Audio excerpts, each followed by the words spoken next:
ఆనాడు జడ్పీటీసీగా నాతో పాటు పనిచేసిన ఎంపీటీసీలు సర్పంచులు వాగులు దాటడానికి వాగుల్లో ఇసుక దొంగలిస్తుంటే వాగులు దాటేటప్పుడు మనుషులు కొట్టుకుపోయి చచ్చిపోయినారు. చాలా గ్రామాలకు రోడ్లు లేవు, చాలా గ్రామాలలో అభివృద్ధి లేదు.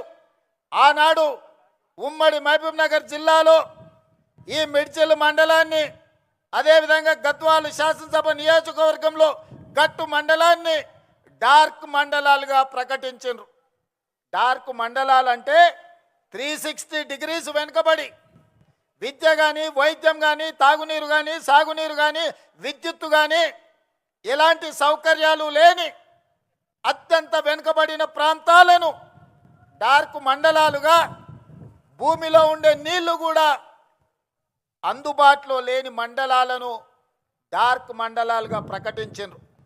మరి అత్యంత వెనుకబడిన మండలమైన ప్రజలు చైతన్యంతో చీకటి మండలంగా పిలువబడే ఈ మండలం, ఆ చీకట్లో నుంచి ఒక వెలుగు రేఖ రావాలి, మా జీవితాలు, మా తలరాతలు మార్చాలి, మా మండలం బాగుపడాలి అని 2006లో తీసుకున్న నిర్ణయం ఈనాడు తెలంగాణ రాష్ట్ర ముఖ్యమంత్రిగా ఒక అవకాశం నాకు వచ్చింది. మరి మండలానికి కృతజ్ఞత చెల్లించాల్సిన బాధ్యత నా మీద లేదా? అందుకే సహచర మంత్రివర్గ సభ్యుల్ని అనుమతి తీసుకొని ఈ మండలంలో ప్రతి గ్రామానికి అభివృద్ధి చేరాలి. ఈ మండలంలో ఉండే ప్రతి వాడు, అరే మేము ఆ రోజు మా ఇంటికి వచ్చిన మా సోదరుడు, మా ఊరికి వచ్చిన మా బిడ్డ ఈరోజు తెలంగాణ రాష్ట్రంలో ప్రభుత్వాన్ని నడిపించే బాధ్యత నిర్వహిస్తున్నాడు, మాకు సహాయం అందుతుందని మన వైపు చూస్తున్నారు. అందుకే నిస్సహాయాలుగా ఈ మండలం నిలబడడానికి వీల్లేదు. ఈ మండలం అభివృద్ధి జరగాలి, ఈ మండలం ఈ జిల్లాకే ఆదర్శంగా నిలబడాలి. అందుకే ఉప ముఖ్యమంత్రి గారికి ప్రత్యేకంగా నేను విజ్ఞప్తి చేస్తున్నా, ఈ మండలాన్ని మీరు దత్తత తీసుకొని ఇక్కడ జరగాల్సిన అభివృద్ధి కార్యక్రమాలను మీరు నిరంతరం నా మిత్రుడిగా పర్యవేక్షించాల్సిన బాధ్యత మీరు తీసుకోండి అని చెప్పి నేను కోరుకుంటున్నా. ఇంతకంటే ఈ ప్రజలకు నేను చేయగలిగింది ఏమీ లేదు. నాకు బాధ్యత వచ్చి ఉండొచ్చు, నేను ఎమ్మెల్సీ అయి ఉండొచ్చు, 2 సార్లు ఎమ్మెల్యే అయి ఉండొచ్చు, ఒకసారి పార్లమెంట్ సభ్యుడు అయి ఉండొచ్చు, Congress party working president, Congress party president, ఈనాడు మీ అందరి సహకారంతో తెలంగాణ రాష్ట్ర ముఖ్యమంత్రిగా బాధ్యతలు నిర్వహిస్తున్నా. ఇంతకంటే ఈ రాష్ట్రంలో కాంగ్రెస్ పార్టీ దగ్గర, తెలంగాణ ప్రజల దగ్గర నాకు అవకాశం ఇవ్వడానికి, నాతో పనులు చేయించడానికి వాళ్ళ దగ్గర ఇంకా ఏమీ లేదు ఇవ్వడానికి. వాళ్ళు ఉన్నదంతా సర్వం నాకు ఇచ్చిండ్రు, ఇవాళ నన్ను పెంచి పోషించిండ్రు. అందుకే ఆనాడు మొక్క నాటిన ఈ మండలానికి మిడ్జిల్ని తీర్చిదిద్దాల్సిన బాధ్యత నా మీద ఉన్నది. వీళ్ళ సోదరుడుగా ఈ మండలాన్ని అభివృద్ధి పదం వైపు నడిపించాల్సిన, అభివృద్ధి చెందిన మండలంగా, ఇది డార్క్ మండలం కాదు, ఈ ప్రాంత ప్రజలకి వెలుగు రేఖలు వచ్చినాయి, ఈ ప్రాంతం అభివృద్ధి చెందింది అని చెప్పి ప్రభుత్వ లెక్కలలో తేలాలి, దానికి మీ వంతు సహకారం కావాలి అని చెప్పి మిత్రుడు బట్టి విక్రమార్క గారికి నేను విజ్ఞప్తి చేస్తున్నా. మిత్రులారా, మీరు ఆలోచన చేయండి. ఎమ్మెల్సీగా, ఎమ్మెల్యేగా 2 సార్లు, పార్లమెంట్ సభ్యుడిగా ఈ 20 సంవత్సరాలు 2006 జూలై 4న మీరు బాధ్యత ఇస్తే 20 ఏళ్ళ ఏ ఒక్కరోజు నేను సెలవు తీసుకోలే. నా స్వార్థ ప్రయోజనానికి నాకు ఇచ్చిన అవకాశాన్ని దుర్వినియోగం చేయలేదు.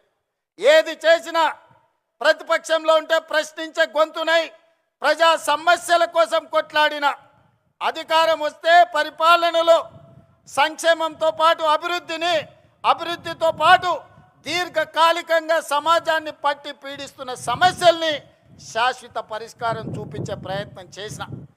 ఆనాడు నాతో పనిచేసిన ఎంఆర్పిఎస్ మిత్రులు చాలామంది ఉన్నారు. 40 సంవత్సరాల వర్గీకరణ రావణ కష్టాన్ని నాకు అవకాశం వచ్చిన వెంబడే ఈరోజు మాదిగ ఉపకులాల వర్గీకరణ చేయడం జరిగింది. అదేవిధంగా మా బలైన వర్గాల సోదరులు గొర్రెలకు, బర్రెలకు చివరికి కోడి పిల్లలకు కూడా ఈ రాష్ట్రంలో ఈ దేశంలో లెక్కలు ఉన్నాయి. మరి 50% ఉండే మా బలహీన వర్గాల లెక్కలు ఈ దేశంలో ఎందుకు పెట్టరు, ఎందుకు లెక్క గట్టరు అని అడిగితే 100 ఏండ్ల సమస్య. ఆనాడు 1931 బ్రిటిషర్స్ లెక్క పెడితే 100 ఏళ్ల బలహీన వర్గాల లెక్కలు పెట్టిన ప్రభుత్వమే లేదు.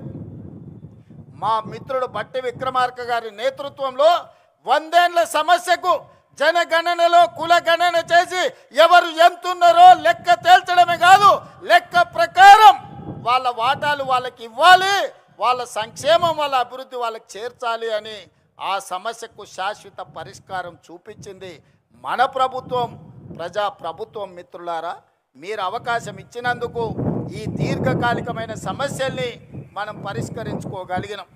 చాలామంది ఏం చేస్తాడయ్యా, అచ్చంపేట అడవుల్లో నుంచి వచ్చిండు, ఆయన గతం అనుభవం లేదు, ఆయన ప్రభుత్వాన్ని నడపలేదు, వాళ్ళ తాత ముత్తాతలు దొరలు కాదు, వాళ్ళ గడీలు లేవు, ప్రజల మీద పెత్తనం చెలాయించేది ఆయనకు రాదు అని అవహేళన చేసిరు. నేను ఒక్క మాట చెప్పదలుచుకున్న ఈ వేదిక మీద నుంచి, నేను పుట్టింది గ్రామం, గ్రామంలో అన్ని కులాలు అన్ని మతాలను అన్ని సమస్యల్ని ప్రతి పేదవాడి కష్టాన్ని చూసుకుంటూనే నేను పెరిగిన. వ్యవసాయం తెలుసు, దుక్కి దున్నడం తెలుసు, ఇత్తనం వేయడం తెలుసు, భూమికి విత్తనానికి ఉన్న బంధం ఏందో పేదవాడికి పరిపాలన చేసేవాడికి ఉండవలసిన అవగాహన ఏదో అవగాహనతోని గ్రామీణ ప్రాంతంలో పెరిగిన. రాష్ట్రం అంటే దేశం అంటే ఎక్కడో లేదు, గ్రామాల సమూహమే తెలంగాణ రాష్ట్రం. 12,000 పైచలకు గ్రామ పంచాయతీలు అంటేనే తెలంగాణ రాష్ట్రం.